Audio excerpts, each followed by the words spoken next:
In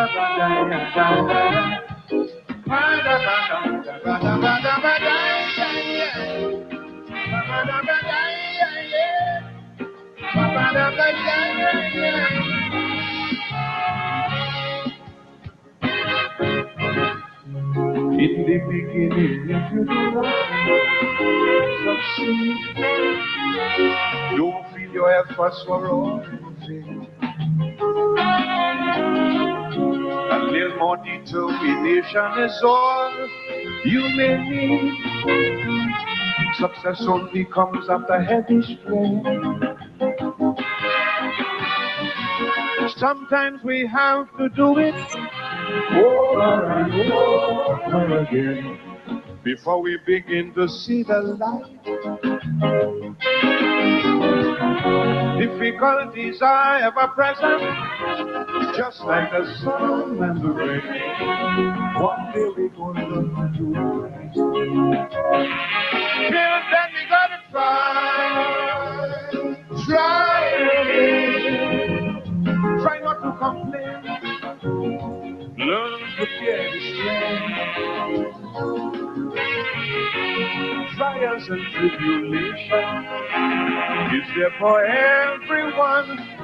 The problems that we face each day, we should never let it stay. Don't let complacency block your way. I said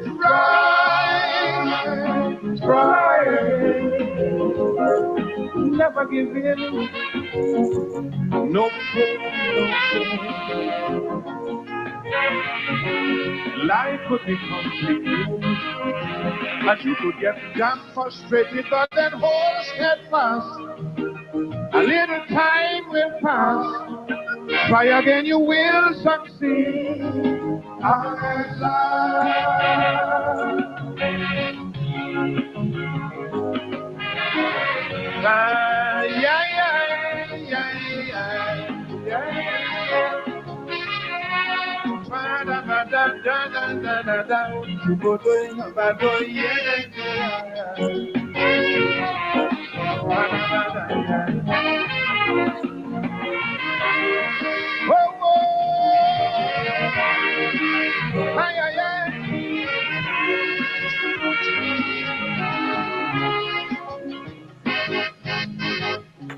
Do not exclusively, but especially the young.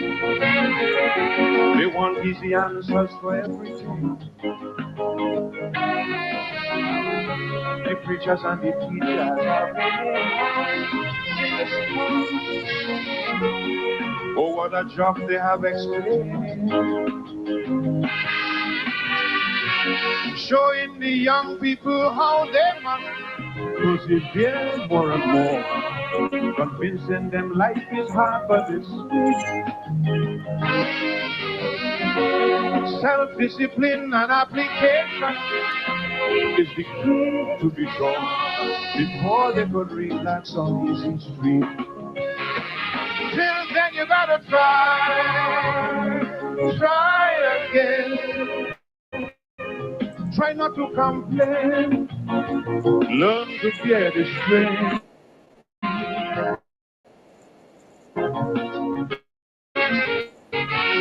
Life is what you make of it. Stop telling me you can't.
trusted. Never give in. No pain, no gain. Go into school with weapons. Could we bring self-destruction without no reward? You might be a great warlord. Still the pen is mightier than the sword. Bada, bada, bada, bada. Oh. Bada, bada, ya, da, da, da. Do, do, do, de, de, bada, do, di, di, bada. Do, do, do, do, de, bada, de, da. Ay, ay, ay. Mami, oh.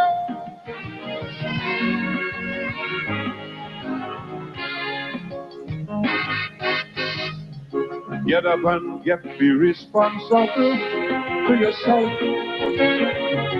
Stop acting like the world or you are living. Your quality of life depends upon you, no one else. Integrity comes from deep within. The disadvantages you may have had as a youth growing up makes you feel that you must play tit for tat.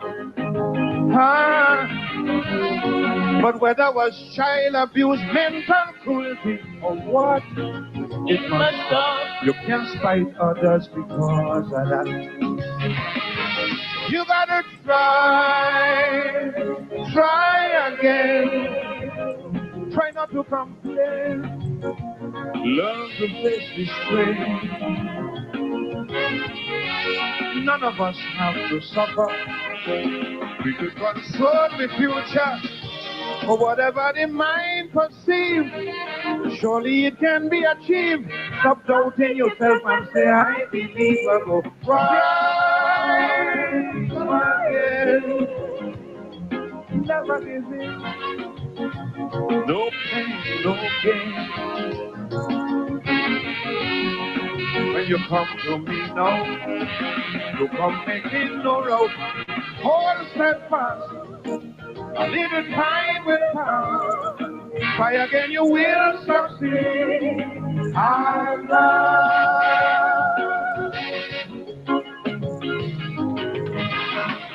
Da da da da da da. Do do do do do. Try da da da da da da da da da. Try da da da da da. Try da da da do do do do.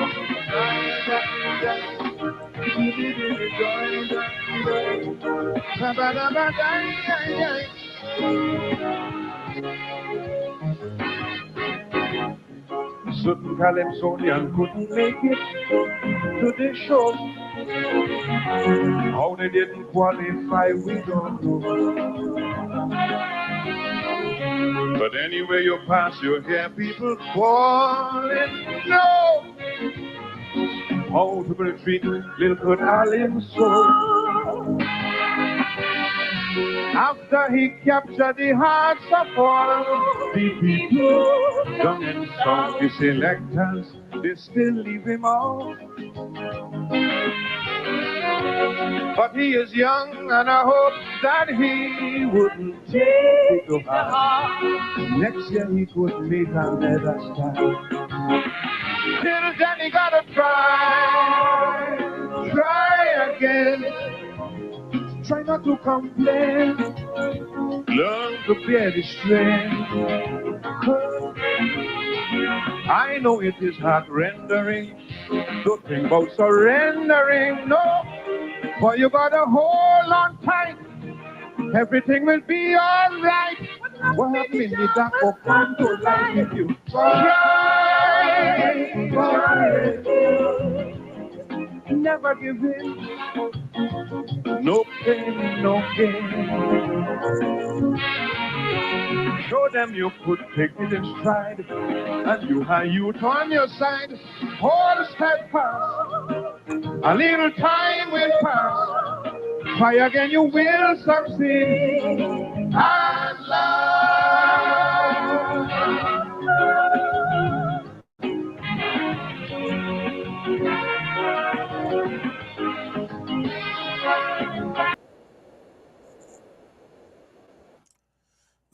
Mighty Sparrow there. Try again. Try again. One of his many classics. Try again. A word of encouragement on our, but instilling hope. Try again. Good evening. It's Tuesday evening, and welcome to Politics 101. We had an extended weekend, of course. We took Good Friday off, and we took Easter Monday off. So we, like everyone in Guyana, had a long weekend. But we're back. We're back. And tonight, Dr. Henry Jeffrey is going to be here. In fact, he's ready. And we have lots to talk about. Lots of developments over the last couple of weeks since he was last here.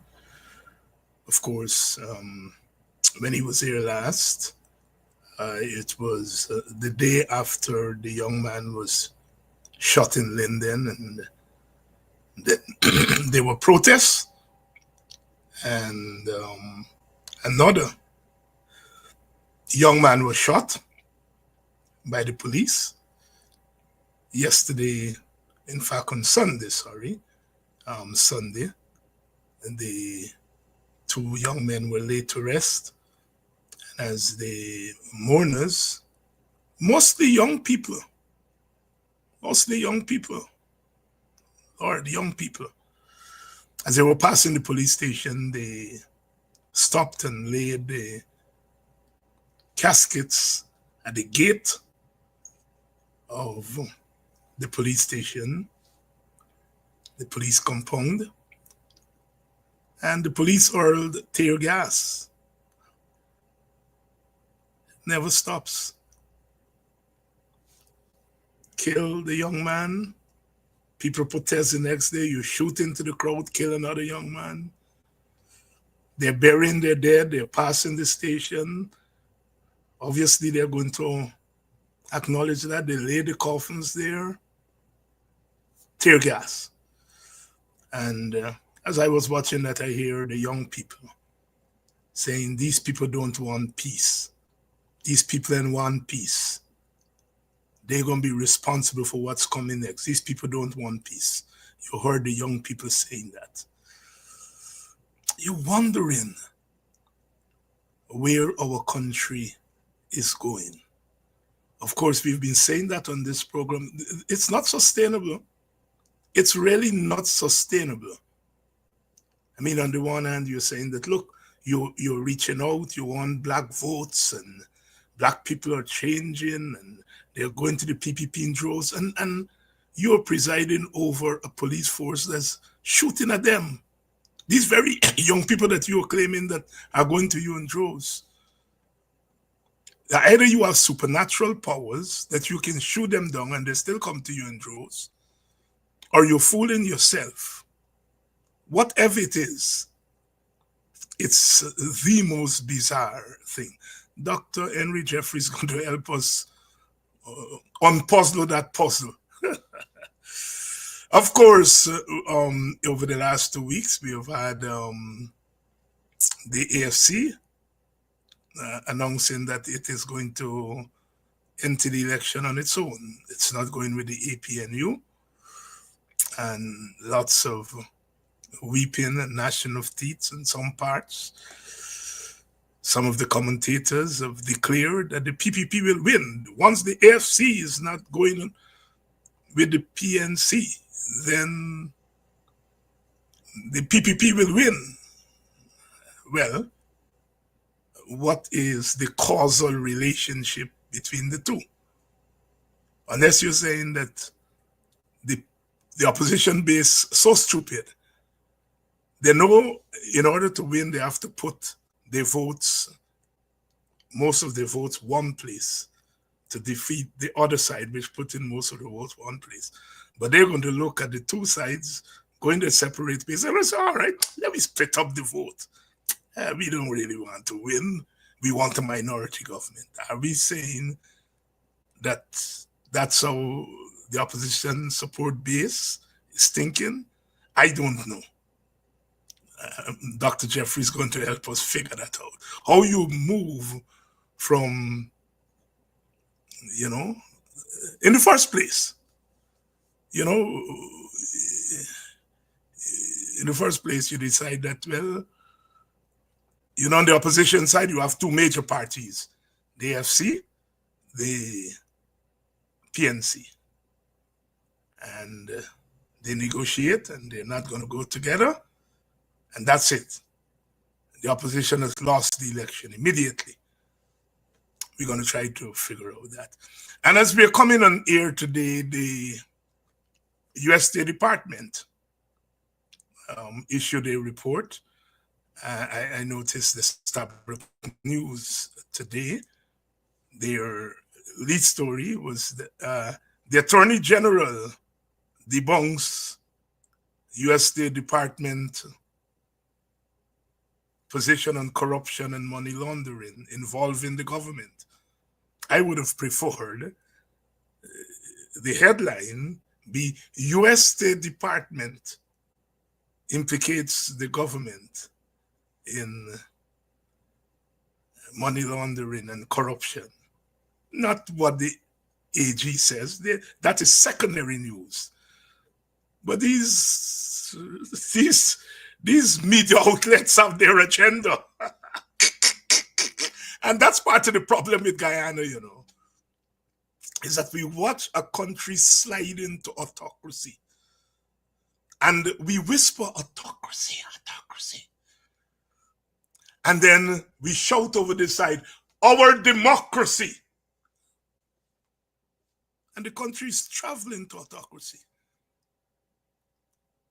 And then we wait until a couple of chaps, young people are killed in Linden, and we say, oh my God, the police!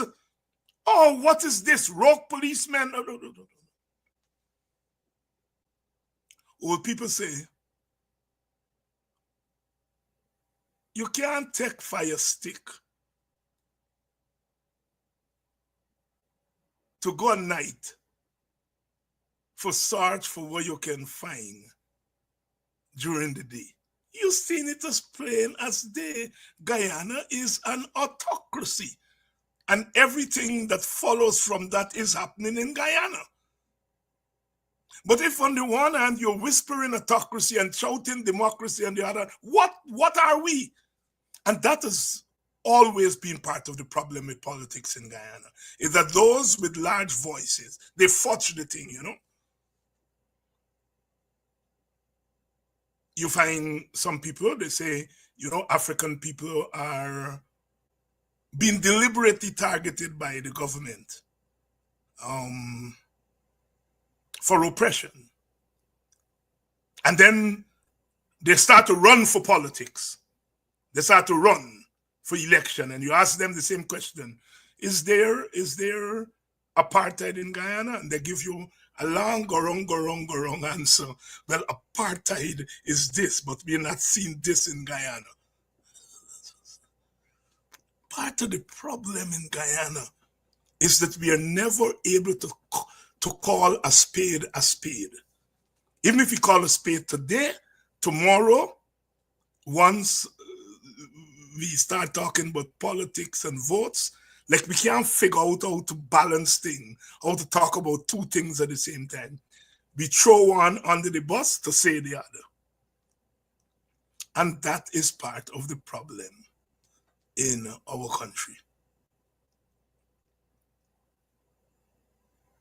Vincent Alexander, of course, went to the United Nations and said polite silence is over. He's calling on the world to take a stand on what's happening to African people in Guyana. And this was after a government minister went there at an African event and talked about what the government is doing for Guyana. Total disrespect for the objective of the meeting.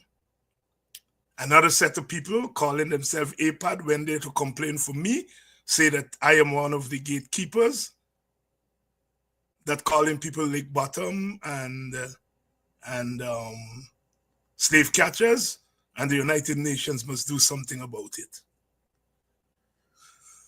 Another agency went there, headed by an Indian man, to talk about black people business. Only in Guyana. Only in Guyana would a government have the audacity to send 3 delegations to speak for Africans. And these delegations don't represent Africans. At Padaji, at least it got sent to something, black organizations sign up with it. At least they can say, even if it's on paper, that they represent African interests. But only in Guyana with an Indian government send Indian people to speak for Africans on the world stage. And with all they say Burnham bad, Burnham would never, it would never occur to him to do that. Part of it is enlightenment. You know, Burnham had its autocratic moments. And some would say more than moments. But at least he was an enlightened chap. Or you could imagine a Chedi Jagan saying to black people, okay, come and join the PPP. But here's what I want you all to do. Is to come on this PPP platform and cuss out black people, tell them how they're lazy. Whatever you think about Chedi Jagan, enlightenment wouldn't allow him to do that. These chaps say no. I saying, come and join the PPP like Jagan used to do. Jagan used to invite black people to go and join the PPP, but not to become slave catchers, not to cuss out their own people. Oh, are we long for the days of Jagan and Burnham and them chap, yeah? Good evening and welcome to Politics 101. Quite a lot to talk about tonight, and Dr. Henry Jeffrey is waiting, so let's bring him in. Dr. Jeffrey, good evening. Good evening, David. How are you? I am here fighting the good fight. Oh, that is good. Well, you have placed yourself there. It's a matter of choice, eh? My last comments, you knew both Jagan and Burnham. And my last comments about Burnham sending a set of black people to the United Nations to speak for Indians, or Jagan inviting Africans, you were one of Africans that Jagan invited to join him, Jagan saying to Africans, okay, come and join us, but here's what I want you to do, is I want you to abuse down black people and so on. You knew both of those men. And I, in my infantile way, I put it down to enlightenment versus something else that we are seeing today. Shed some light for us on the difference between those two men and their era, and the men and perhaps women that we have now and their era. Well, David, thank you very much, and thank you again to your audience. It's chalk and cheese. I mean, it's too much. I was with Burnham, and I spoke to Burnham a lot because I used to do some writings and things. But it's a different kind of enlightenment. You know, Burnham wake you up 2 o'clock in the morning saying, come, I want to talk to you. And I said, well, my car not working. And he said, I know your car not working. Look to the east, through that east window. I don't want to go anywhere too now. You got a car on the house. I mean, it's a different kind of mindset. I mean, and he doesn't come and say, "Oh, you don't want to come or fight or not." He said, "You get there and he wants to talk about the peasantry in China or something." But there's not. There's only part of the story. Jagan sat with me in Bartica there. We went campaigning with, and he says, "Don't do anything for this party that you don't believe in." And I will tell you how this come up. And I think I mentioned here before, there was a Indian businessman who used to apparently do a lot of work. Well, was on the PNC side. And he wanted to talk at the meeting in Bartico. Well, Jagan is there, 1992 it had to be. And he knows me. So he come and say, "Henry, I want to speak at this meeting." I said, "But me running this meeting. Let me talk to Jagan. Let me go and talk to Chedi." I spoke to Chedi. Hey, Chedi, never is not speaking at this meeting.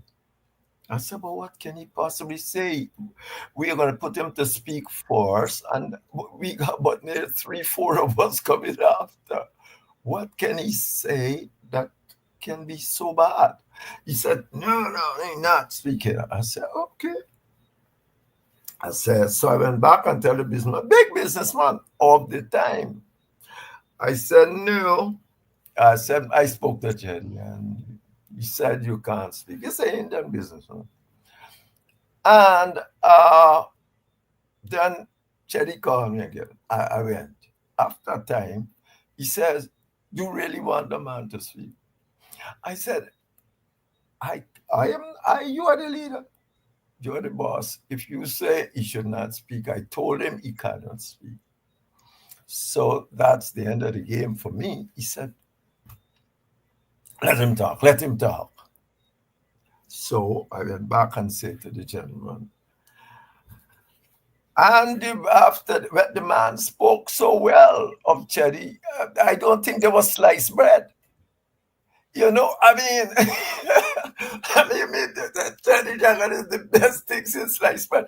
I mean, I sat there. And so we went back to one of the comrades' house. Cherry loves to stay in common houses. And Cherry Jagger say, I'm going to tell you something. You should not, anything you don't feel you should do to the party, of course, you got to speak to us. But at the same time, you must do nothing that you feel is against your conscience. Even if we want it done, don't do anything against your conscience. Because if we can't get other people to do what we want done, must be something very wrong. He said, do not go against your conscience. So it's a different story. It's like different people. And Barnum, well, Fabs Barnum was like, people got his view of Barnum that he's essentially would just a dictator who would just dictate. But, you can't talk to him, he'll do this, he'll do that. I have never had that experience with Barnum. Barnum called me a day to that paradise, and I said, "Well, I'm going there for now. I don't know." He just, Dr.David said, "Go, the leader want to see you." I went. And then I had written an article called "The Colonial Model Facilitating Cooperative Underdevelopment in Guyana." I got some looks from them for it. Yeah. Hamid was my minister then, still alive. Hamid, the first one to come and say, I know how they got the article in the first place because it was a Journal of International Cooperative. I don't know. Yeah, but somebody said them. There are always people going to send.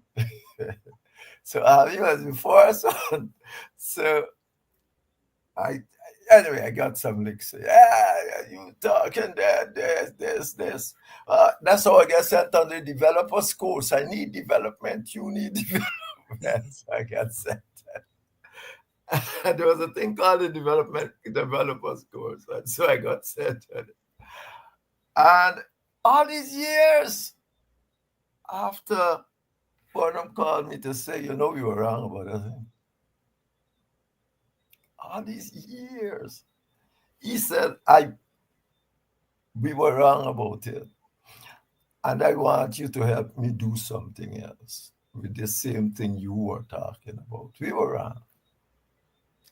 I mean, I suppose you will say maybe we had a different kind of relationship, but I don't know Burnham as this great, big bully nobody, or anyone. Yeah, I mean, he's the leader, and I expect certain things he will do, like I respect that in the PPP. So when you are talking about this lot find itself in a problem. This lot, the Soviet Union felt Chedi Jagan was a communist. That what brought him to power, as a matter of fact, because when he had the numbers when the communist thing fell. 1992 came, and you people, myself, all of us, fought. Yeah, Chedi deserved his chance, no? Yeah, I must be one of the first person when I tell Chedi Jagan that his time has come. He said, "You telling me my time has come, and you're telling me I'm a communist all this year? Screw you. I said, yeah. Your time has come. The Berlin Wall finished. People, but the PNC is not necessary now as a bulwark against communism in Guyana. So you must go out and think, and so it happened. And and Chedi Jagan. But what has happened now, David? Guess what has happened now? Came to office in 1992. And like what happened in Yugoslavia when Tito was the dictator? Once you introduce democracy to Yugoslavia, you see how it starts splitting up these Serbs, Croats. Same thing happened here. Same very thing, but on a smaller scale and maybe in kind of a different dimension. So after 1992, people won the election and they came to office. All kind of things that happening. The public servants were there. They see themselves as having some wage debt, you remember? They are going for Jagan to pay for the money that was destroyed under Borneo. And now that he didn't, Jagan increased the public servant's salary, referring the increase right back to 1992, when he wasn't in government. He was doing it, but it wasn't sufficient. So the whole ethnic thing started playing out. And there's a thing called the 40% ethnic trap.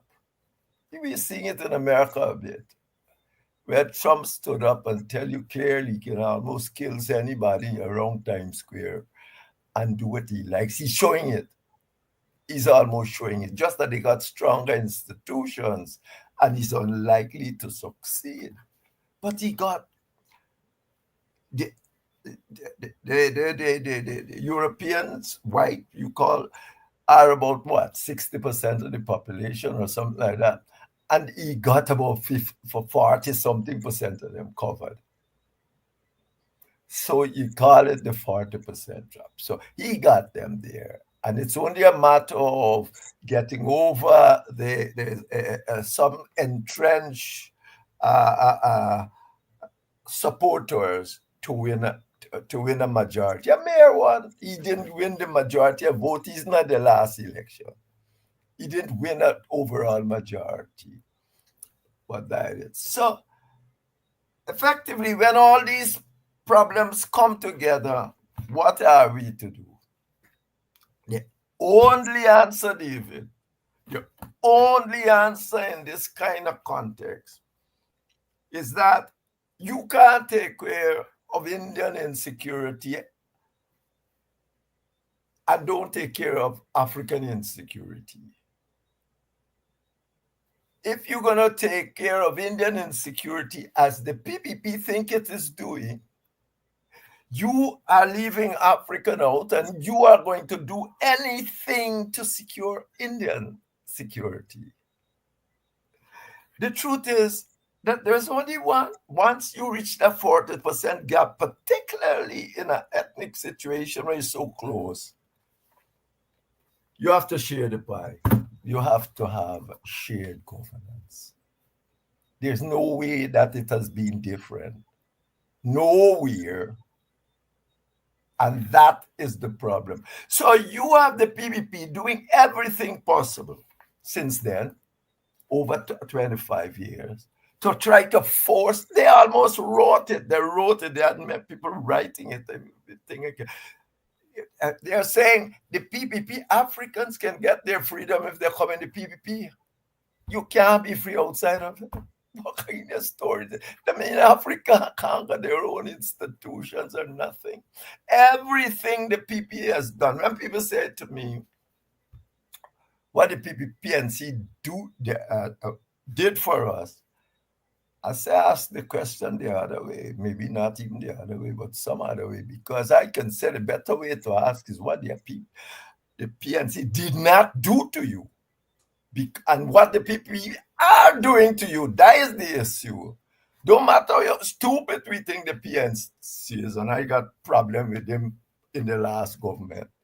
They will never, never, never do to you or attempt to do to you what the PPP has done to you. They destroy, they reduce your wages, they destroy everything, every institution you are in. PNC will never do, and PPP will never, the PNC would never do that to Indians either. Now, the PNC made a big error, big one. Regardless of what they might think they were doing, they went and knocked off 9,000 Indians in that short period. And the PPP say, you see, I tell you, that is what they want to do. They are going to look after African security rather than security of all of us. But the only way for them to keep themselves in power is to force you to join them, make you poor, make all these things happen to you. And then you feel, I got to join, and you have a whole lot of stragglers and keep the legal mechanisms over you if you did something wrong and you feel you got to go with them and all that. That is where we are at, David. That's where we are. They think that they can look after Indian security without taking care of African security. And that ain't going to happen. Or anybody else security, but because the Amerindians still remain the poorest people in this country, they just want to hold them. Well, they got them covered already. But they would just want to hold them. And that is why you are seeing what you are seeing. That is why they are behaving like this. They believe in strong, that Africans, you can appear strong to them. Just Jagan said that's why he didn't put Ralph from Quran to run. More or less. She said, oh, you got to get somebody strong. You know, because of what you are attempting to do. You're not a Democrat. You're not nothing democratic. You are attempting to force people, and African people only can come around if you force them. All these things you are seeing with people shooting all over the place, it's that we are so strong. Regardless of what happens. shooting, and God. That is it. Strengthen God. Maybe they love God because he's the super strong. But that is not the point. But that is what you are facing here today. The PNC, no matter the nonsense they did, they never talked to their own unions. They never had collective bargaining with their own union. That is the one that's come to my mind always the quickest. So you ask me, I tell you, that's the context in which we live, and it's not going to stop. The PPP got to force African Guyanese to join them. They believe that to do so, you got to force them. You got to be strong and do whatever you got to do just that. Make them poor enough so you can go and give some speed chops, cleaning some drain, some money, and they can say, better go and vote, whatever. That's it. It's the structure of the society and how we respond to it. Dr. Henry Jeffrey here tonight, and you all hear it, right? It's a narrative that we have been articulating on this program and other programs, getting beyond the politicking and really understanding and explaining the consequences, the larger consequences for our society. On the flip side, Dr. Jeffrey, if, as you have articulated it, some of us have articulated it and continue to articulate it, what is the great difficulty in the parties that represent electorally African Guyanese? What is the great difficulty in taking advantage of that narrative, taking it to the street corners, taking it directly to their support base, since this is affecting their support base? What is the hesitancy? Why they are not as forceful as the PPP? The vice president say over and over again on Thursdays, this is not the old PPP. This is a new PPP. All right, this is not Dragon PPP. All right, this is a new PPP. What about the other side? Why are they not as forceful in their response to that? Because, David, for the very reason they can't do what the South African did. The African National Congress has always said they sign on to the United Nations Human Rights Records. They sign on to it. It's not a racist party, but those who want white people and so on who want to come on must understand the plight of black people and the nature of the struggle you're in. You can't just say, I am going to bend over to get white people and let my people suffer in the hope that them white people going to change their mind. And they were only 30%. You got 53%. These people here that you have, I dare say your party maybe also, with a few exceptions, are refusing to understand the struggle. The struggle is not a struggle for Black or Indians.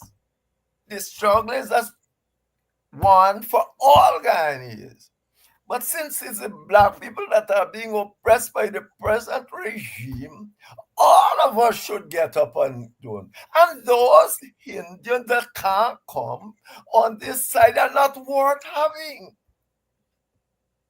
You can't just, that has been the ANC position. You had white people there all over the place fighting for the AFC. Going all over the world, indeed, is the white world almost push Boston into the apartheid state.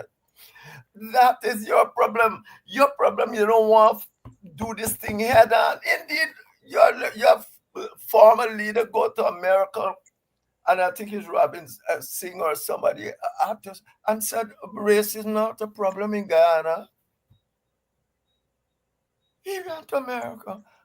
I think it's Rabbi Posada that held a meeting called a meeting for him, and you can see that he was himself shocked. He said, "What's the hearing here?" Well, if you don't have a racial problem in Guyana, what you got? What do you have? And that is the problem. You got to face things frontally. This is not a struggle for Indians and Africans or Indians or it is a struggle for the rights and human rights for all. But that struggle must recognize who is it that's suffering more and what you need to do to deal with it. You can't just go sitting around. In your party organization, must be the one that got a better theory on this. But I am saying that is the major problem with your party. It thinks, Indians gonna vote for them. How much Indians gonna vote for them? Which Indians gonna vote for them? And if India ever vote for them to make them win any election, you can't use the numbers for any of those elections that make sense. Everybody knows. When the right people go and ask the questions, who know to ask questions, what do we get? Only 22% of the people in this country believe the government legitimate, and they claim to get 50% of the votes.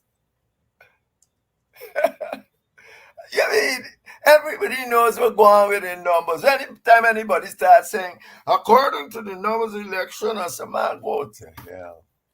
These numbers are all mixed up. Everybody accuse every side accuse the other side of rigging the election. Every side. Your side had a great opportunity and they missed it. They totally missed it. We understand the PPP have the account of a communist mold. Jagan was around. We gonna stay in power, that. Yeah. But your thing had a great opportunity and just missed it. So here we are.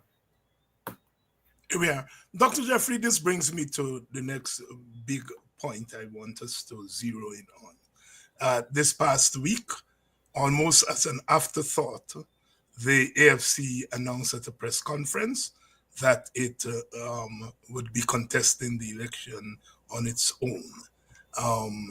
And there has been quite an outcry within the support base of the opposition. And then the political analysts have declared the elections over. Once the AFC and the PNC don't go together, the PPP wins. No analysis. But they've established this causal relationship between the two. That so I want you to put that puzzle together. AFC decided to go on its own. The support base thinks that's a bad decision. The analysts in the media have decided that the PPP will win once the AFC and the PNC go their separate ways. Put that all together for us, please. David, first of all, I think the AFC is absurd. Totally absurd. If Norton give them 40% and the PNC keep 40%, what you getting? The AFC. Where all the others getting? Nothing. Because you can bring Norton down to 30%, but all y'all got to get something. I mean, it's just an absurdity. It's such an absurdity that I don't pay much mind to it. You are 40%. I mean, I'm not going to talk about what I think about it. But, I mean, what's right about that alone should say it's nonsense. I'll give them 40% if they share with it with all the other groups that are there. They give WPA 2, they give the other one 2, whatever they do, the umpteen groups that they have there. But you can't come to me and tell me you are 40%, but then I got share my 60%, to be honest. And you're a minuscule party. I mean, this is not mini, this is minuscule. So I want, I, I mean, in that sense, let me tell you, therefore, I'm thinking that there must be something big around this because I want to believe that the people in the PNC who are encouraging this, and that top leadership of the PNC encouraging this because they don't like Norton for some reason, and the FC can't be so anti-Norton as to do things that will further endanger the African people. I don't believe it. I don't believe it. Since I don't believe it, I don't pay more mind to it. I think they're palavering. I think they're going to come to some deal, something. The Constitution says, well, remember 2011, it's a plurality constitution, right? So effectively, if they can go out there and they can get a majority between the two of them, that will, of course, put stymie the PPP doing any crazy thing, but it wouldn't take Guyana forward. You just go along with another messy story until the next election or some confusion like that.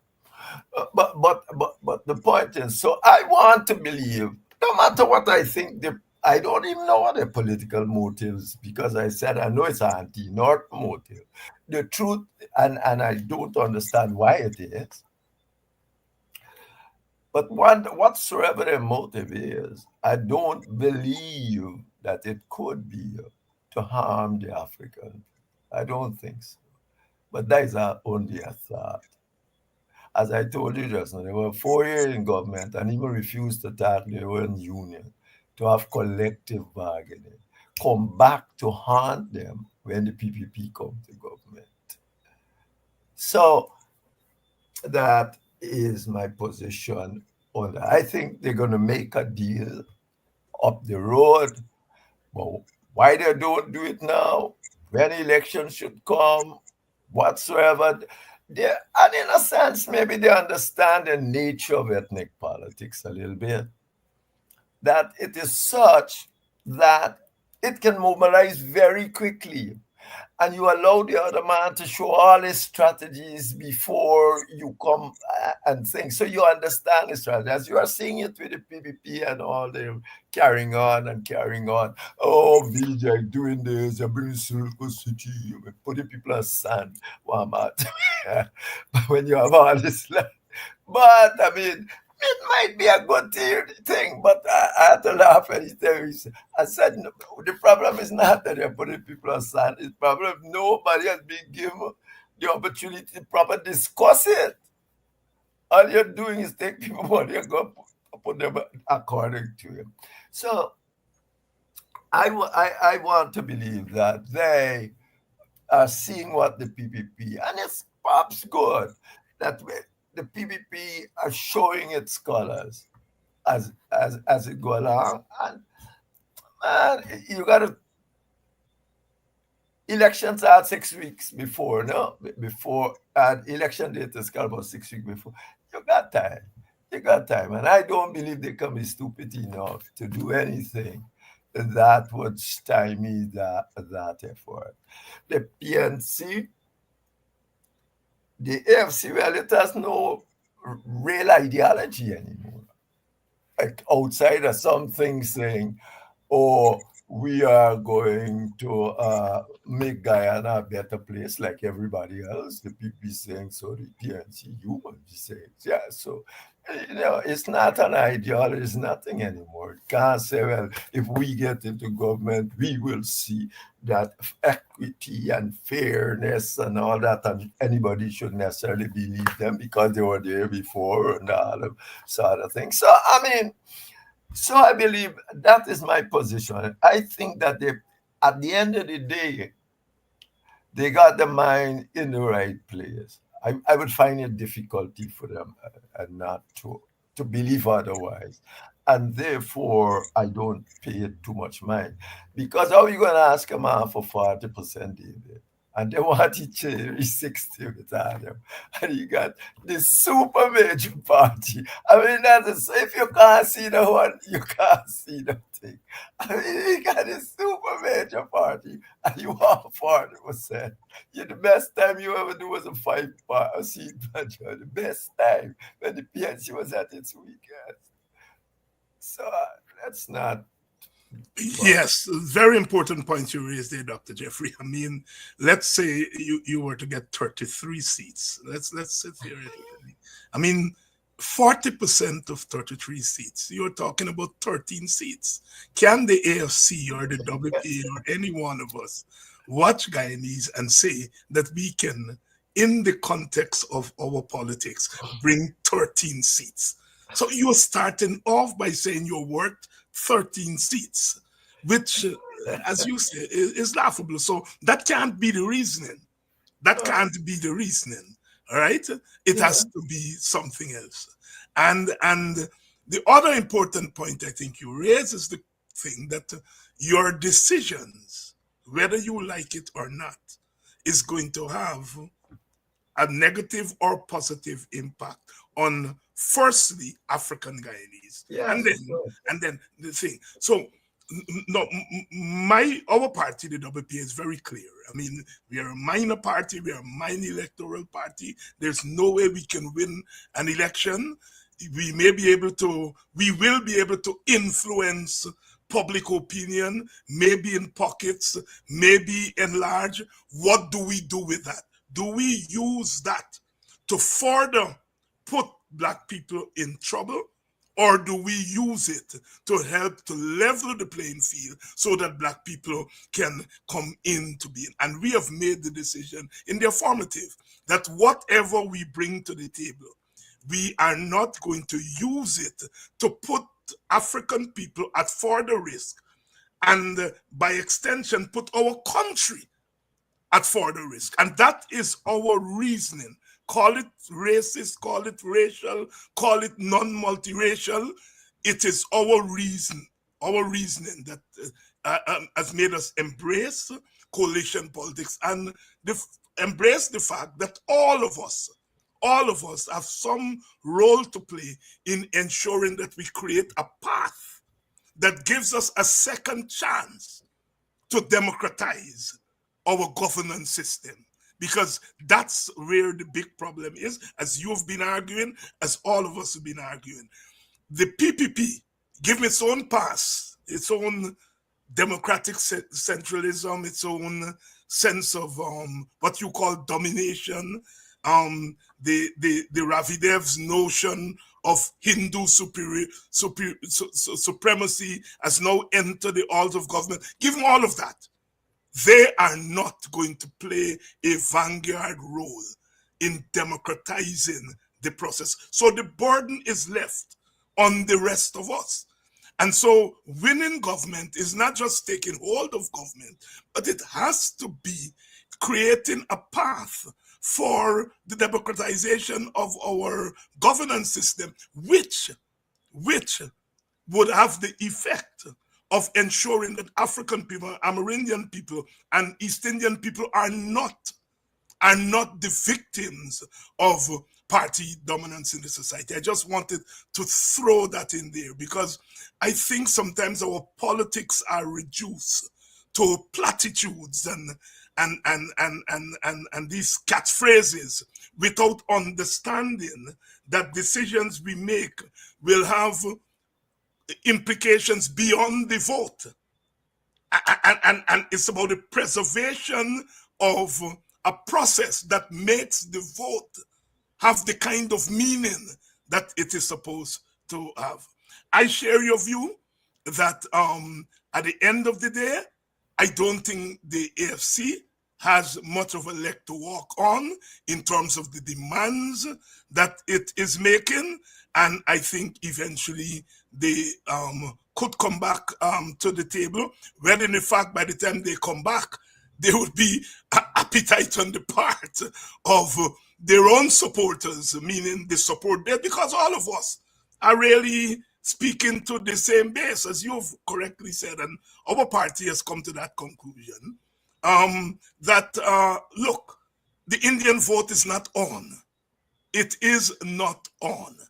As somebody, it was Ravi Dev who was saying that we should go to Lenora Market and we should go to Monrepo Market. And I said to Ravi Dev, if and when we win the election, the next day I gone to Lenora Market, I will get a big audience when I go to Lenora Market. Indian people are not ready. There's no incentive for them to give their vote or even give a hearing to the other side. Which brings me to my next point, which is the title of your column last week Sunday, not this Sunday gone here, Astrosurfing, borrowing from a term that was first used by Lloyd Benson, who was the vice presidential candidate to Michael Dukakis in Michael Dukakis 1988. Benson was an oil man from Texas, and he was probably most famous during the debate.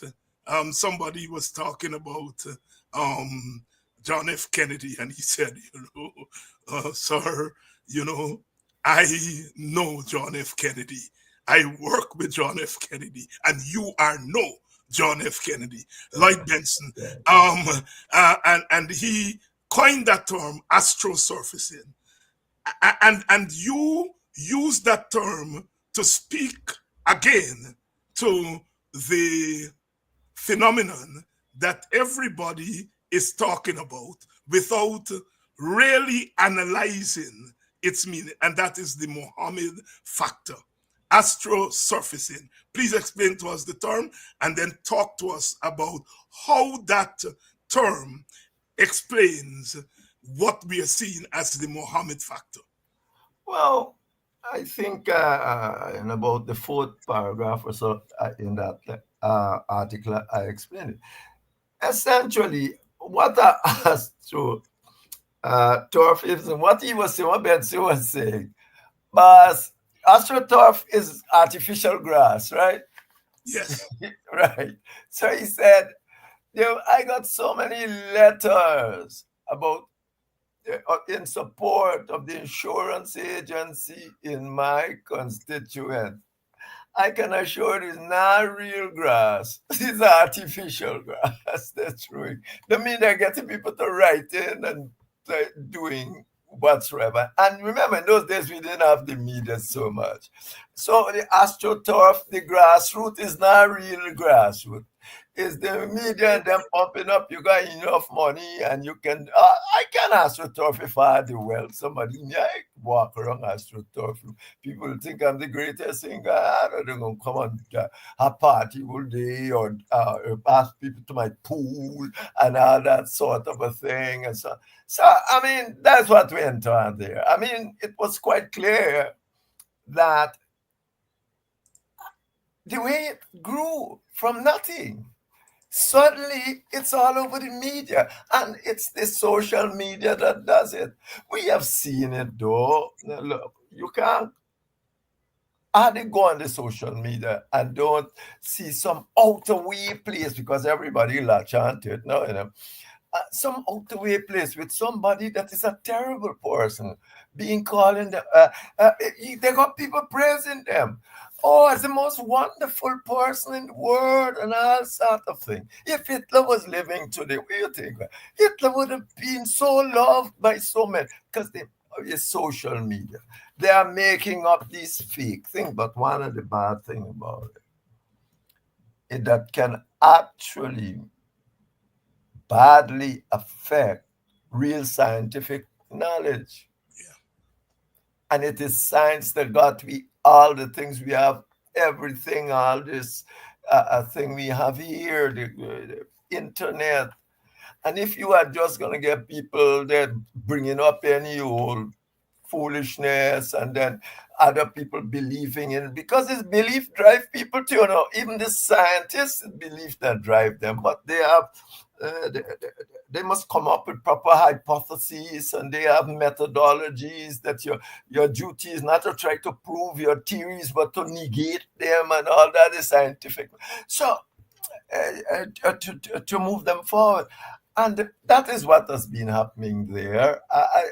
Essentially, once you have money, you can then train it around to various people, and you can do these kind of things. You can organize, and particularly now, as I said, I tie this to the PPP largely because of that thing you put on your show the other day. Because in December, the PPP were passing checks to the Mohammeds of $21 million, and they got big fights and all sort of thing going down. And I'm not saying I know that is what happened. I said it is the most likely that is what happened, and nobody should take a chance on no grassroots movement that the media think it can manufacture and bring up like that in 5 minutes. Oh, you're going to what? Oh, we're going to be. Did I think I read a part of the young Mohammed saying, going to beat the PVP? I mean, we live there. I mean, you can beat the PVP. I mean, you don't understand the part. Obviously, to say that, you shouldn't. If he's serious, guy making roads, it is that. I don't know. But you can't say you're going to beat the PVP and PNC and come from nowhere overnight.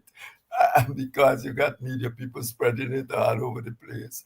I mean, that you are your grassroots. Which grassroots? I never see any grassroots there. What I'm seeing, there's a whole lot of Africans around. If he's the PVP interested, he certainly won't get on a whole lot of Indian, except when they come apparently to break up his meeting, and that can be orchestrated by the PVP itself. But, yes, because I know black people tend to be prone to be more independent minded and so on. The whole black community like that. We are far more independent minded in terms of politics and all of that. So that is essentially what I'm saying. That you don't have to have proof, because it's hard even to prove what Benson said. But what you have to do, take the worst case scenario. Take the worst case scenario and determine to deliver on things you actually believe. Not those things somebody wake up one morning and tell you should believe. And Dr. Jeffrey, I mean, the thing is compounded. Opposition supporters are saying, go Mohammed, because they think Mohammed is going to take votes from the PPP. But I mean, they must. But David, who gonna take votes from the PPP? The PPP has lined. Why? I mean, Indians must be mad to go voting for anybody else. Why would they vote? Because if you are claiming that they are getting everything from the PPP, think of it. Why would they vote for the PNC or to get rid of the PNC when the PNC record is not that? Certainly. So you gotta be mad. So they're not going to be going vote no Mohammed to get rid of the PPP. They gotta be crazy. They're not gonna do it.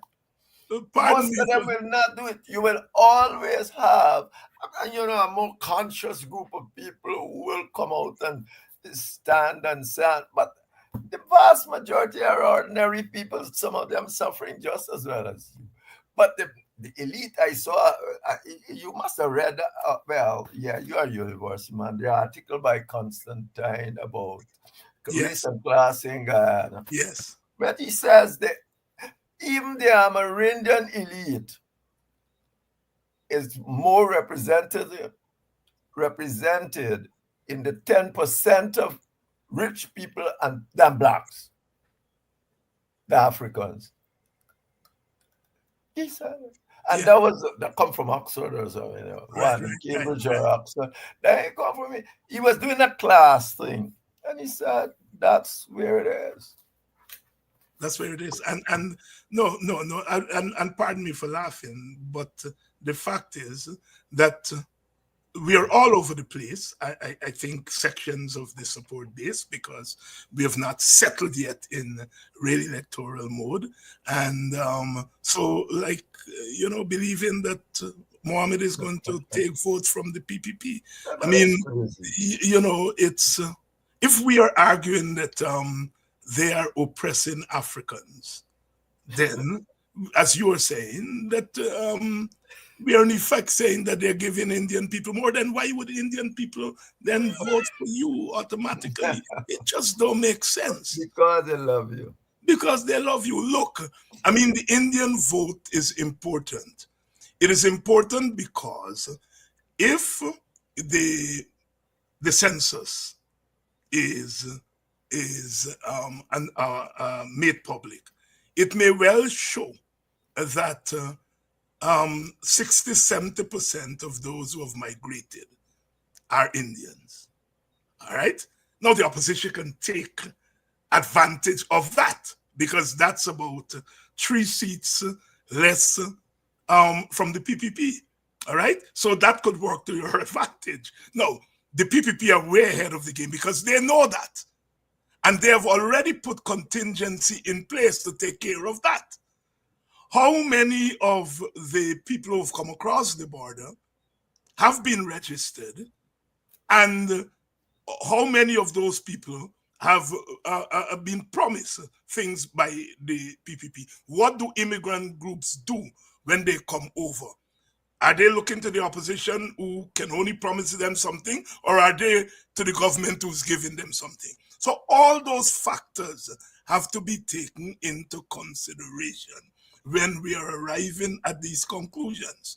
But we in the opposition suffer from a lack of clarity in terms of messaging to our people because we are caught in between speaking what we know to be true and still trying to win an election based on something called crossover votes. Although we know the crossover votes, you can't tell me, not Nigel, not Aubrey, neither of you can tell me that they expect to win crossover votes. They're not stupid. All right? But I think what we have not figured out is how to make the pitch to make a national pitch while at the same time fortifying your base. The PPP is doing it.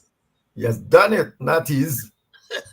Since Janet Jagan, it was quite clear. Since the PPP from one don't split the votes, she stand on the table and said, what do you think she meant? Yes, and I see some people here are saying Nigel Hughes is going to carry enough votes to hurt the PNC. You're in effect saying that African people are not clear in terms of it. You're saying they will look at Nigel and Aubrey going separately, and they will say, well, we're going to split the vote between the two. While the other side, consolidating, they are going to rationally split their vote. I think African people are rational, and I don't see them doing something as stupid as that. But yet, some people on this thing are saying, is that rationally African people will decide, I love Nigel, I love Aubrey, and I'm going to split my vote between them. And they're not going to say, I love Nigel, I love Aubrey, but Nigel go half on the own Nigel next time by. Next time. I don't think they got any votes together. I mean, come on, people. Yeah. You all are underestimating the rationality of your own people to believe they will commit that kind of suicide. Anyhow, I may be wrong. I'm just... That is why I say there must be something else I'm not seeing. That because I don't believe that the people who have orchestrated this whole Nigel anti-Aubrey story, that they want African people to be hurt by what they're doing. And they're going to come around sooner and see that it's stupidness, what they're doing. They can, sometimes This man was dropped by a democratic process. You are saying you are democratic, and yet when the party throw you up, you tell him you gotta no, you're introducing all sort of rape, all this, that, all these things are just smoke. Herons that get thrown all over the place, and yet he stood there, and rightly so. I mean, it's really sad, but as I'm holding on to the belief. It's a belief. I have no knowledge. Right. And I'm not a churchman, so I don't hold on too strong to beliefs either. But the point is that the people who are orchestrating this do not want to harm Black people at the polls. And they are still holding on to see what they can get. Yeah. Yeah. I think I'm with you on that. I don't think Nigel Hughes wants to hurt Black people. I don't think that the leadership of the AFC wants to hurt Black people. No, one could argue that their actions could hurt Black people in the long run. One could make that argument. But what I know of Nigel Hughes, I don't think they want to hurt Black people. And so I am with you. I think it's a way of trying to see how much you can get, which is in itself is normal politics, but it can be used against you because the other side will say, you got too far, man. That's how we must live. From astroturfing to what vision failure beckons. And you use as your leader for this column one BK Tiwari, who talks about the infrastructure vision for the PPP in announcing that he was always PPP. Never mind, he was an advisor to the coalition. I'm always PPP. And it has to do with the vision. And Henry Jeffrey asked, what vision failure beckons? Talk to us. Yeah, essentially, I pointed out, infrastructure vision can lead you down some kind of dangerous place, because I pointed to Hitler. Hitler built a whole lot of infrastructure, but that did not demonstrate that he wasn't doing some terrible wickedness on the side. So you can't go to a man because he got infrastructure. You got to go to a politician or vote or support the political process because they have humanity and human rights on their side. To say, I love their infrastructure vision might well be to say, I like the other things, because the mere fact that you can choose out the infrastructure seem to be saying you don't like the political vision at all. Because, the easiest thing would have been out there to say, I love what the PPP is doing, period. But it's difficult to sustain any argument that they're doing everything right or anything right, as a matter of fact, except in presenting infrastructure. No, and I said there, look, even when you come to the infrastructure that they're doing, if you don't, a national vision, let me go, because it's better you go there.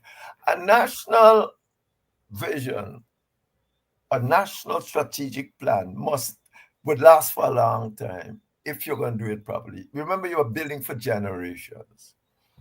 If you're only building for an election, you can do many more things than if you're building for a generation. If you got $10 and it's $1 to build a road, if you're just building for an election, you can build 10 roads because you're going to go in there and just measure, and people feel nice for the 2 year or 1 year the road going to last. But if you're building for 20 years, you might be only able to build 3 roads, 2 roads. So now how are you going to be able to do that without consensus of where we are going, a national consensus, and without the other party on the ground that may win elections agree with it. Because you don't want to build a road with the other party and agree with, and it got to build its own road and all this sort of nonsense. You are wasting resources. And therefore, they're not even doing that properly, because I just go BB, I just go Pleasant, you go through the traditional villages, you can hardly pass on the road. You would have thought I'm building roads for 30 years. Every day, more car coming in. Everybody got aspiration to have a car. And you can hardly pass on them. A visionary thing would be to try to build 3 roads, but make space for people as you go along, and we're going to build 3 more next. But that takes consensus and a long view of the issue. So the PPP, apart from Rubio said they built concussion drive, as I said. I mean, that is what it means by doing infrastructure and all this thing. So that when another party come, if another party come, they continue the process. Now, when you come, the other man, show what you're doing, all our money waste, and start doing his own thing. And that is that's been a major problem in Ghana. And similarly, I pointed out with the grants they're giving. They want to keep you under their thumb. They want to look like Father Christmas coming. Everybody like Father Christmas. So they come in every minute, have $5, have $10, have $12. But they're giving you no certainty of what you can do. Have $100,000. It's rather than give $100,000 is better than give $8,000 every month that you can pay your rent or something. They'll pay your rent. They give you the $100,000 one time. You can. I mean, so effectively, what the PP is doing is not making you better off. They're keeping you in the same position. Because when you give people that kind of money, what they do is they go and spend it in all sorts of unusual ways. But if you tell them, man, every month you'll get $100,000 or you'll get $10, you now can make plans to use it in a given way. But the people don't want you to get out from under their thumb. They don't want you to get out from under the thumb. So they're going to run around every minute. Have a $5,000 here. Have a $2,000 here. And that's what they're doing. That is not the way to do it. The United Nations that they have signed on said it, that they should have something like a basic income starting with the most vulnerable. But your party said it too. Clive said it. So, I mean, if you can't do that, what vision these people got? You got gold project.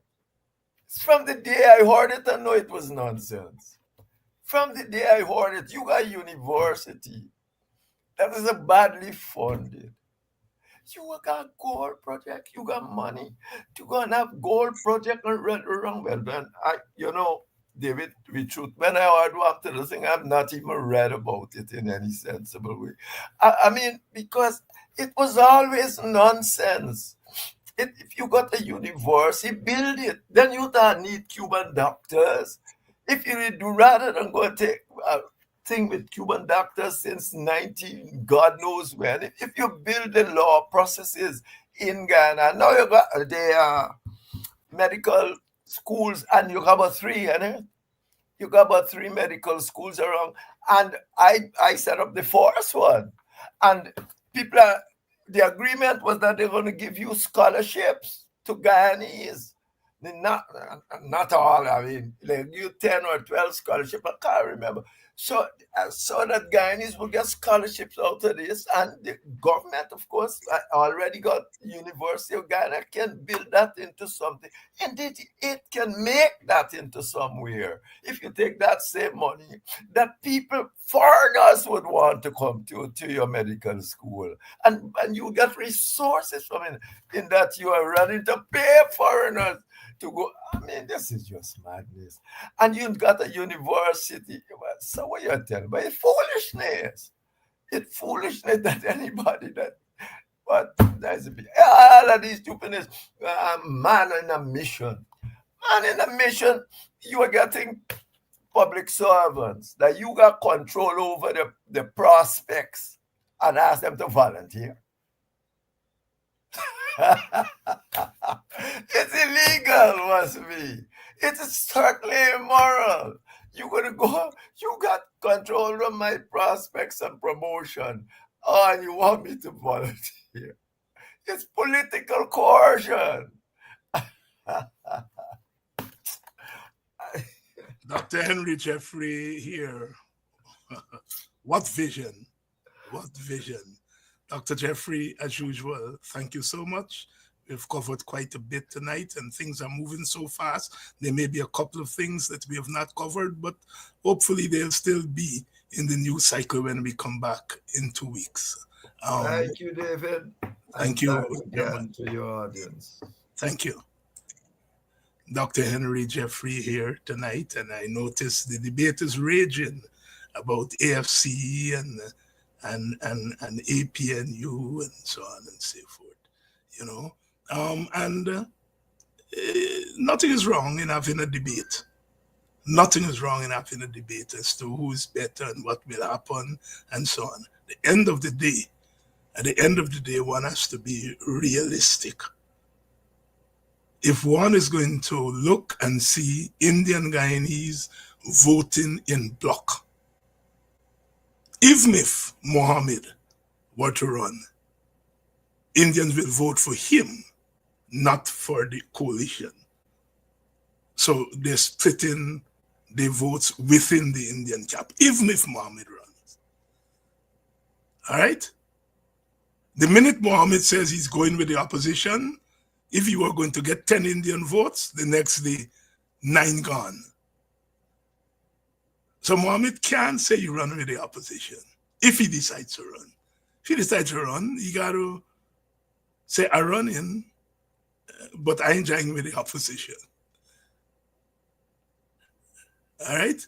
Now the PPP, as always, Indian political parties, they've always beaten them down, beaten them up once they decide to run.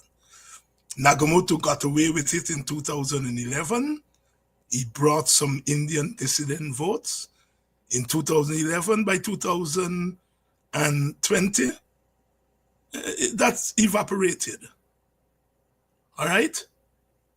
On our side, we have to be very clear that we cannot be saying to our people to split your votes while the other side is holding their votes intact. You split your vote for a minority government with a PPP presidency. We saw it already. It led to nothing. What argument are we making? If the other side is going full out and consolidating its vote under one party, why you are telling our side to split their votes? You don't like them. You really don't like them. You really don't like them if you're telling them to do that. I do not care how much you love Nigel. I love Nigel. And I would always want to have Nigel on my team. But if Nigel chooses not to be on the team, we have to make some hard decisions. You don't win an election with love. You have to make a hard decision. Similarly, you can love David Hines, but if I decide that I go in and run on my own because I want some minority government, you have every right to loose my foot. because I am not working with your interests. There comes a time in the life of a nation when hard decisions have to be made. And I think at the end of the day, the AFC will make the hard decision. But for now, you know, they are thinking. At the end of the day, one has to ask the question, do we want a government that is going to continue to leave black people out, to shoot at black people, to tear gas them when they're burying their dead, to kill them when they come out and protest? Or do we want to give African people an equal chance of electing a government?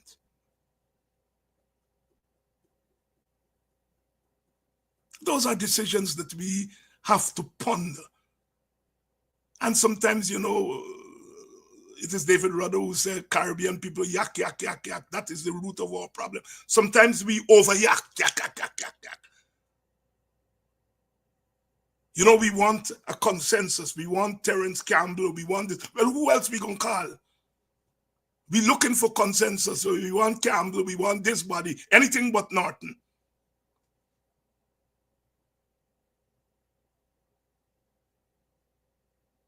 We gonna go and bring back Hoyt at the rate at which we go in. Or we gonna go in the grave and look for Barnum. Anything but Norton. And you're asking African people to really sit down and buy that. All of us have our choice as to who we would like to see at the head of the ticket. That's our right. That's our right to say who we would like to see at the head of the ticket. But the fact of the matter is only one person can be at the head of the ticket.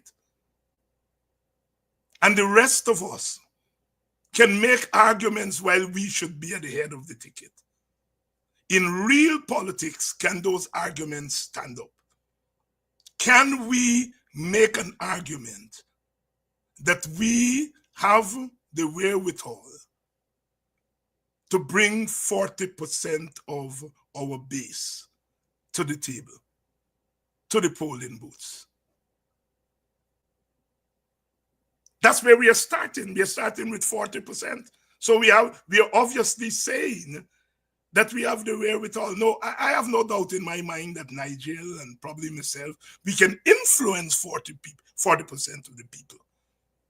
I think our value in a coalition is to do what the PNC can do. The PNC has the machinery, it has the name recognition, it has all of those things. But it lacks some things. And clearly for us in the WPA, we are saying we are looking to see what the big party lacks that we can help with. And I would think that if the AFC takes that position, then we don't arrive at 60-40. We clearly not getting any significant crossover votes. That doesn't mean we don't make a pitch for crossover votes. We do. But we also make an equal pitch for our own votes. And our own votes is under assault. Our own votes are under assault by the PPP, which is seeking to buy it. The Mohammed that you are talking about, if the Mohammed thing materializes, it's more a danger to our votes. So our votes are under attack while we are talking about crossover votes. Now you can win 5,000 crossover votes as one seat, and then you lose 25,000 of your own vote. That's 5 seats. So you go for 1 and you lose 5. 1 from 5-4.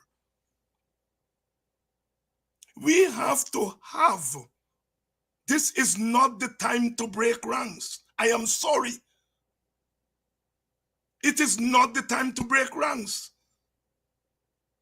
This is the time to hold the ranks together because you need every single one of your votes to win an election under the winner-take-all system. Yes, you make a pitch to East Indians. You always have to. You throw your net, you may catch some fish. But you're not going to win with that. And where Norton is weak, Nigel should be strong. Not as a substitute for Norton, but where Norton is weak, then the rest of us have to be strong. That is my position. That is the WPA's position. And if you're a third party in a multi-ethnic society, you can appear strong once the election bell is not ringing. People say, oh, we like you, David. We like you, Nigel. We like whoever. But once the electoral bell rings, the question is, who is best positioned to win? David, Nigel, are you all on board to win? If you are not on board to win, we lose your foot. And people will be right to do that. We cannot, in the African community, go on a fishing expedition when the other side is not going on a fishing expedition. It's crazy. I don't believe the AFC guys are crazy. I don't believe that. They may be making some errors, but they're not crazy. They're not crazy. I do hope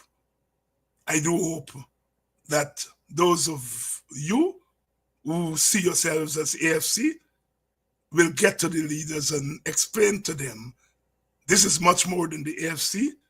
This is much more than a couple of votes to say, I exist, and this is a time to give confidence to your people. The fact that Black people are clamoring for Mohammed shows that maybe those Black people don't have confidence in those of us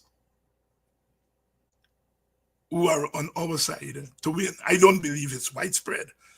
I do not believe it's widespread.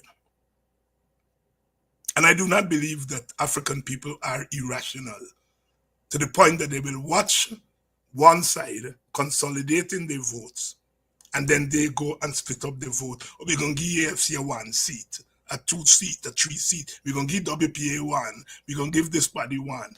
And we're going to lose the election. We're going to get a minority government with Ali as the president. Oh, what a wonderful country. Black people will be all right because the AFC will be able to hold the PPP accountable. Black people will they will stop shooting down Black people.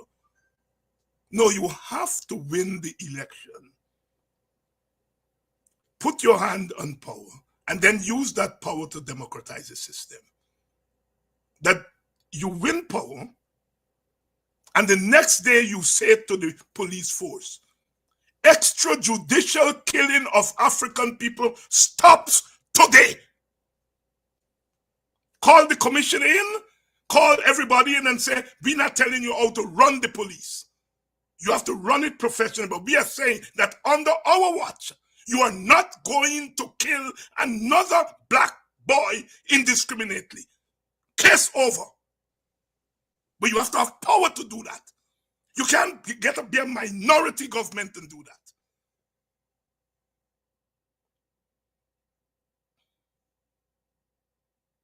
You have to win power to be able to say that public servants and teachers are going to get wages that are similar to sugar workers and to teachers and public servants throughout the Caribbean. Call the union in and sit down and say, let's start to talk. You have to have power to do that. To democratize the system and to remove the shackles from African people. Of course, you're removing the shackles from Amerindian people and East Indian people. But since Africans are the one who are more shackled, that's where you start. And so elections are not an end in themselves, but a means to an end. When you win an election and you look and see 50% of your students are dropping out of school before they write exam, you declare that's over. And you call all the experts in and you say, let us come up with a plan to take that 50% down in 5 years to 0%. You may not carry down to 0. At the end of 5 years, you may carry down to 10, but that's a cut in 40%. You can't do that with a minority government led by the PPP.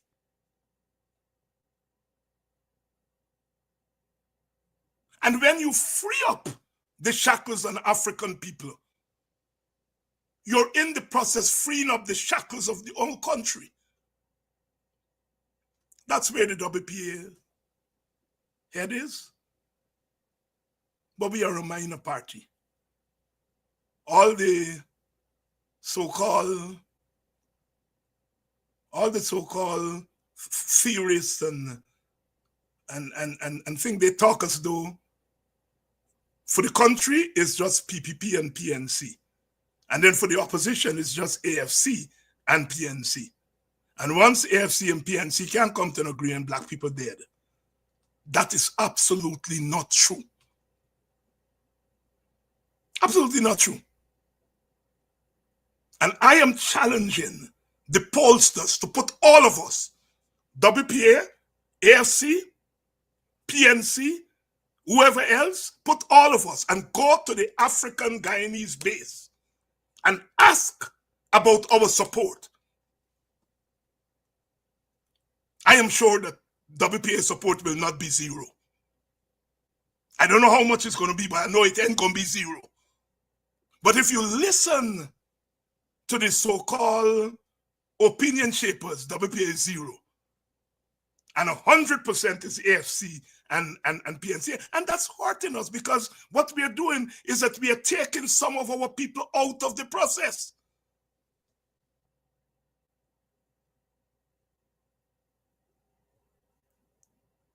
And we are rendering African people as irrational, that we are going to go throwing our votes all around the place.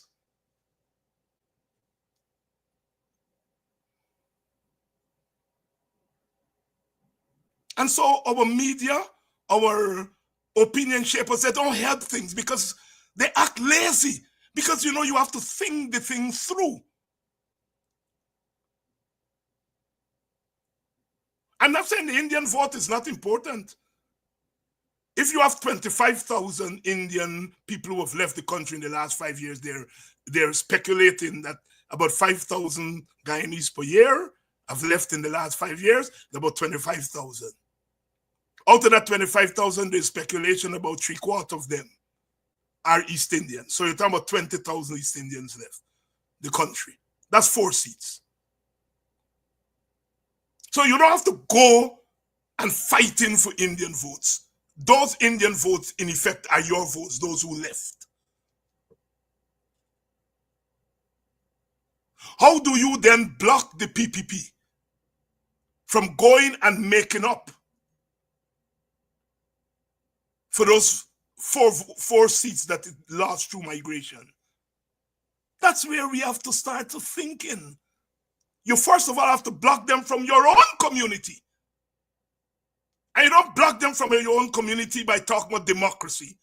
You block them from their own community by those who were descending to catch slaves in your community, to call them by their name and to say, you are not going to do that. When I die, put on my tombstone that I did that. We did that in the WPA for the 2025 election. We saw them coming. The seats that they're losing through migration, they're coming to buy it from Africans. And we are not mincing words. We are saying to the slave catchers that they're sending, not in my name, not in our community. We stand at the gate and block you. You can go to the United Nations and complain till you die.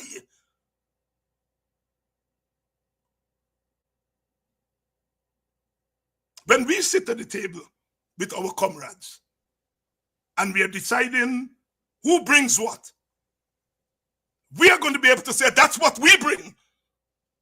We stopped the slave catchers. We may not have stopped all of them, but I'm sure we stopped plenty of them. Remember Lick Bottom, LB. Some people say it's cuss word, some people say it's this. But the political weight of it, that is why they went to the United Nations and complained.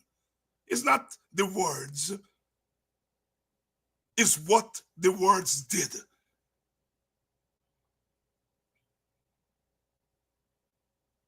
So now it's time to strategize in. Now it's not time to argue in 60-40 and 40-60 and 30-70 and arguing about Aubrey Norton is what we have. He's the leader of the large party. He's what we have. Where you gonna get mama where you gotta do so granny? Not gonna look for a next mama. So granny. Where Norton is weak, the rest of us have to be strong.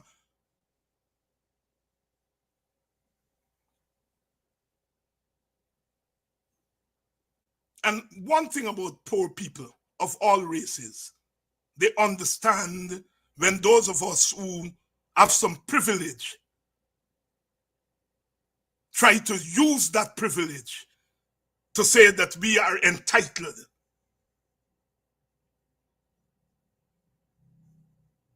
Burnham created a new black middle class based on education. The old black middle class was based on status and color.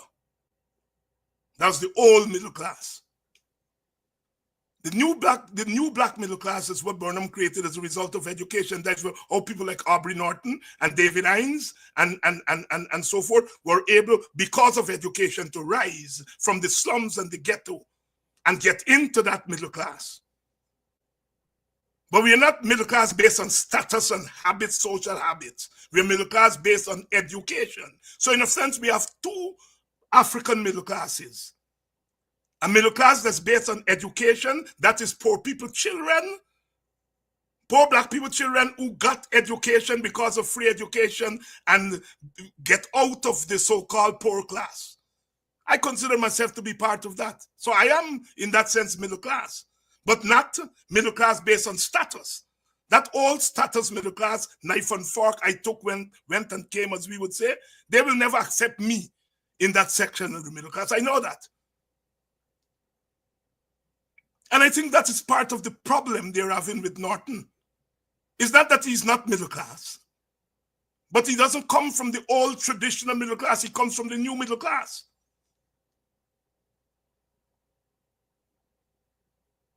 The old Indian middle class was based on property ownership and owning big business and so forth, and and then the PPP after 1992 create a new middle class, not based on old status and old money, but based on new money that the PPP give to them, the BKs.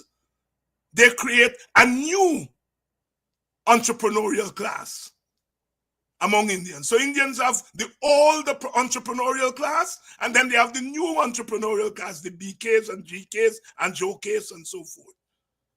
And what the PPP has done is that they have brought together those two middle classes, the old BREs and so on, and the new BKs. We have the same challenge in the black communities to bring together that old middle class that was based on status and color, and the new middle class that is based on education. Our challenge is to bring those two together. The original PNC, it was three factions. The Burnhamite PPP faction that had its roots in the urban working class. That's what Burnham was strong. George Strong, urban middle class. You had John Carter, the urban middle class, the LCP, League of Colored People. And then Sidney King, bringing the rural working class blacks. And it's the three of them. Those three factions came together and formed the original PNC. You all have to understand your history. And that is what we were able to do in 2015.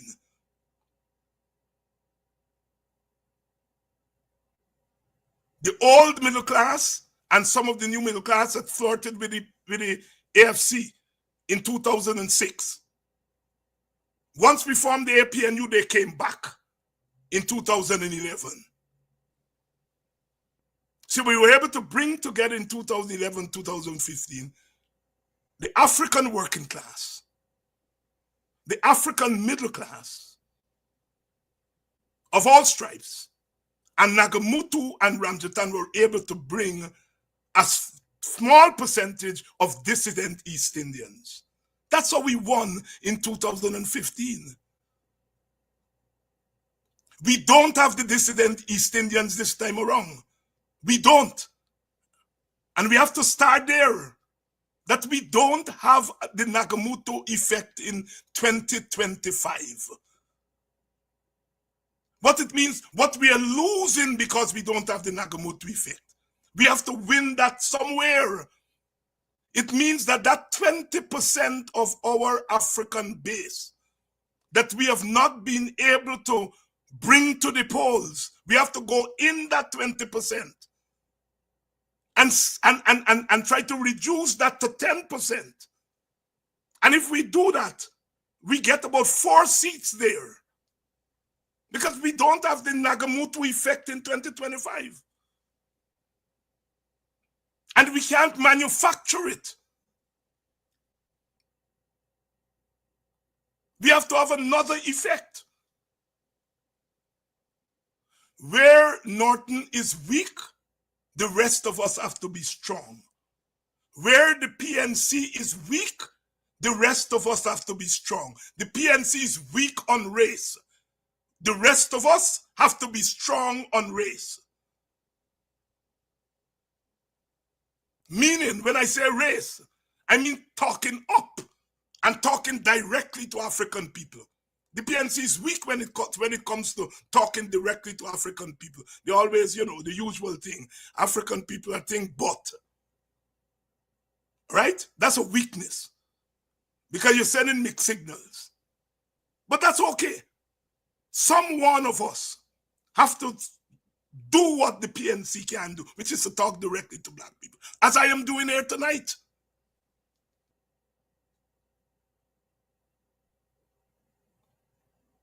I cannot pretend to speak to the old black middle class. I don't speak like them. I don't have social habits like them. Norton can't speak to them and for them. Nigel can do that. Where Aubrey is weak, Nigel has to be strong. Because in the absence of the Nagamutu effect, we have to have this new effect. That is, we have to find our votes, our extra votes that is needed in our community. The PPP, they know where their extra votes is coming from. They are targeting the immigrants. They're throwing their net, knowing that they're not going to get many Africans, but they could get a lot of Africans to stay home.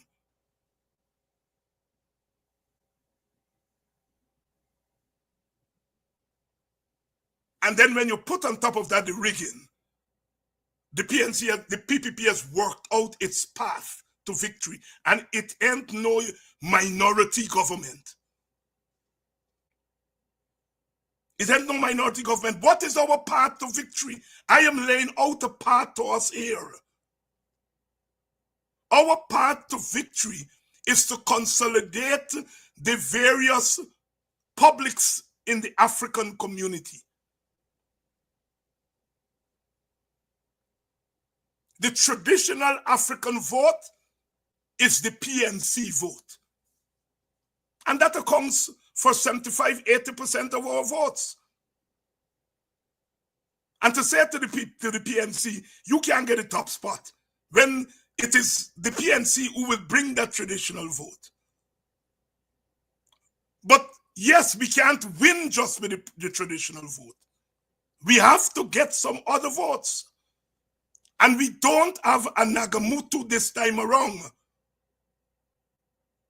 So we have to say to the WPA and the AFC and others, if the PNC has the traditional vote, whether it's 70, 75, or 80, the non-traditional vote or the hard vote on the African side, you all got to help out with that buy. That's a path. You have to have a path to victory.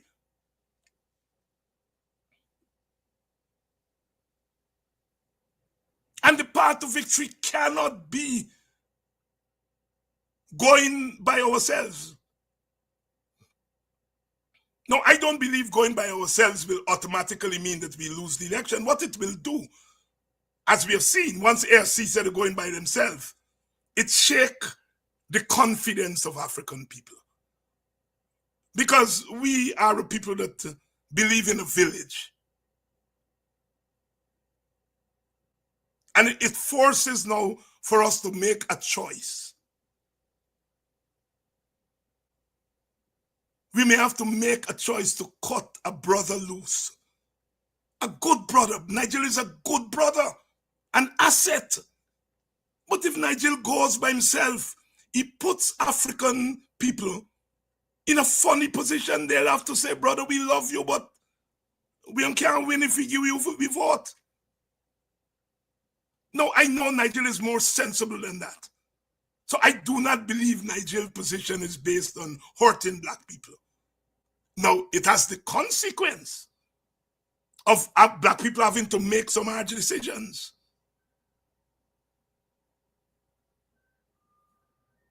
How are we going to look at Aubrey Norton or a Nigel Hughes and say to them, you're not good enough, bring in Terence Campbell or bring in somebody?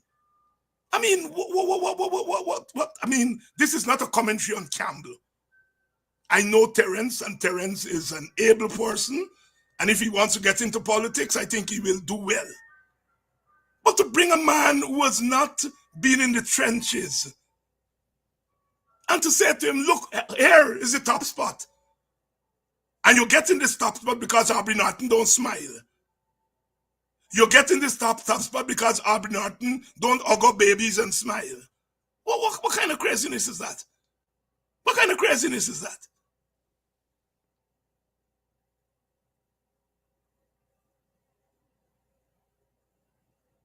If you are going to be handed the top spot, you ought to be able to do something that Norton and Nigel Hughes and whoever else can do. And people are yet to make that argument to me. So many people have called me and asked me, well, David, are you going to support Terence Campbell? Yes, I will support Terence Campbell on the team. Are you going to support Terence Campbell as consensus candidate? Tell me what Terence Campbell is going to do that those of us in the ring can do or won't do. And it all comes back not to what we want, it's to what we don't want. And you don't win an election by what you don't want.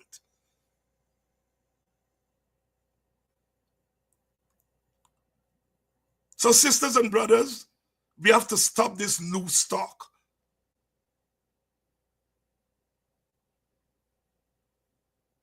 All this talk about Muhammad this and Muhammad that. Mohammed has money. Mohammed can pay his money. Give me the money that Mohammed get, and I will go in them community and get people flocking me to build a house to them. Give Aubrey Norton the money that Mohammed get, he can do the same. He can manufacture what looks like a movement.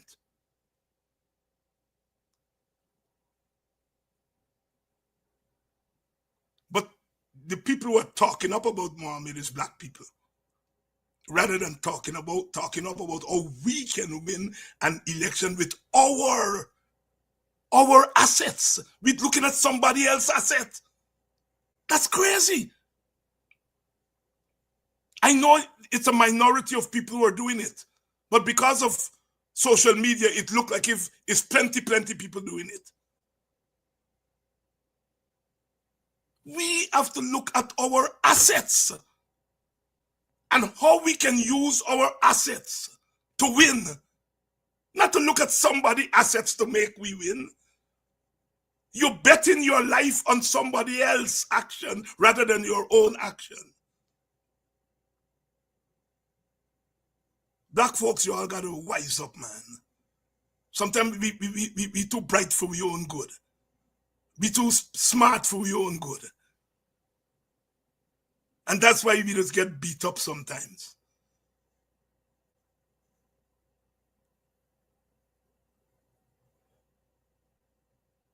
That's why we get beat up. Some of you all cuss out. David Hines should not have used cuss word. Now, 2 months later, you all understand what the cuss word did. Where they take black people, send them to the United Nations to go and say, United Nations must stop people like David Hines from calling them slave catchers. Now you know David Hines did something right. No, I always knew that what I was doing was right. I don't expect people to figure that out the next day. But over time, people will figure it out. I did it because I knew that I am prepared to take the heat.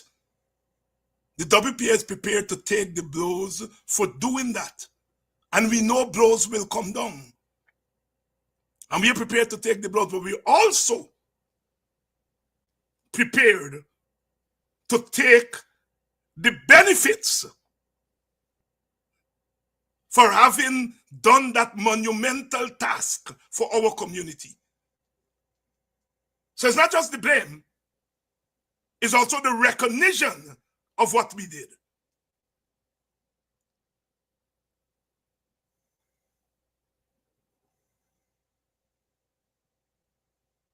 For all they've done to the cash grant and so forth, the cash grant is still the cash transfer, is still an opposition idea that was put on the table by the WPA. And when we get into power, if we win office, the first thing we do is go to the parliament and make cash transfers legal.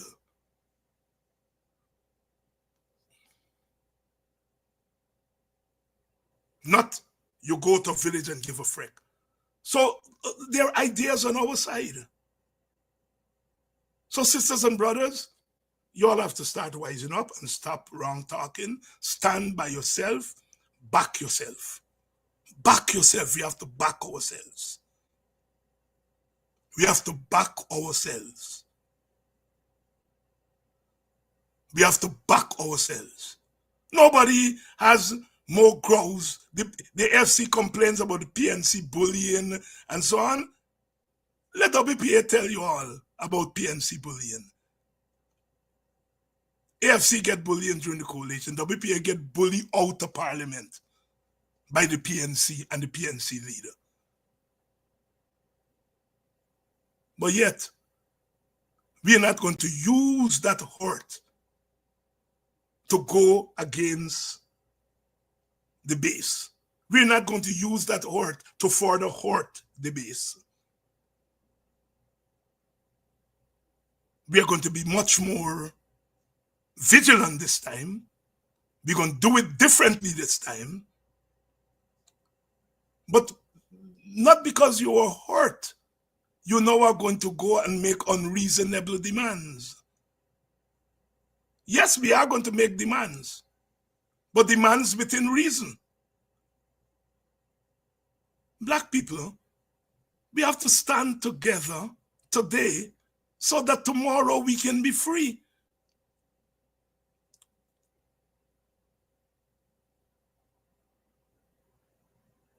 I am preaching because I think we have to get this right. We have to get it right. Where Norton and the PNC are weak, the rest of us have to be strong. And where Aubrey Norton and the PNC are weak, the rest of us can be strong. And we have to implore on Norton not to behave like Granger. Yes, Granger acted badly towards the AFC and the WPA. And what we have to get Norton to do is to pledge not to do that to us. But we can't do that by telling him he's not electable. There are other ways of ensuring that Norton don't take us for a ride like Granger did. And I know the AFC is hurting from the way it was treated. We in the WPA are hurting from the way at least the AFC in Parliament with one seat. We ain't get one. Granger take it away from we.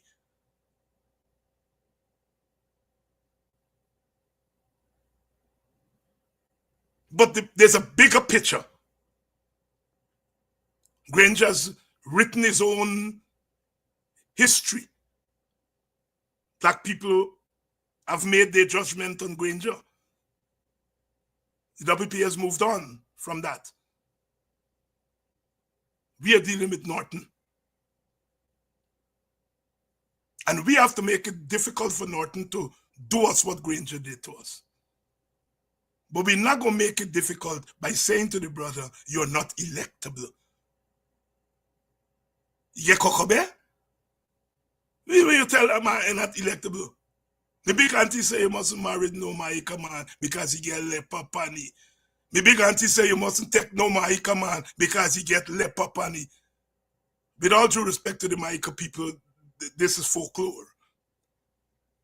Because as you all know, the hospital used to be at Maika there, and the folk song.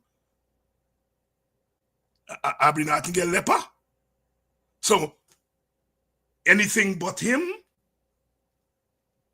My big auntie say you mustn't make Aubrey Norton the presidential candidate because he get leper. No. We are into a new era. And we have to get wise black people. I know there's an independence streak among black people, but independence have limit. There is a time when you have to merge your independence with a practical,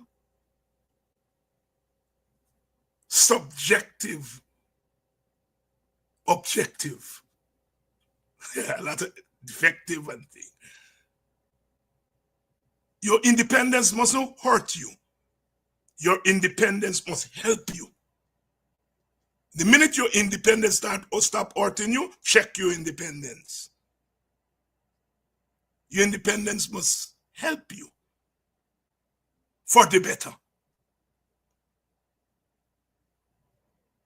The challenge is ours. I've kept you all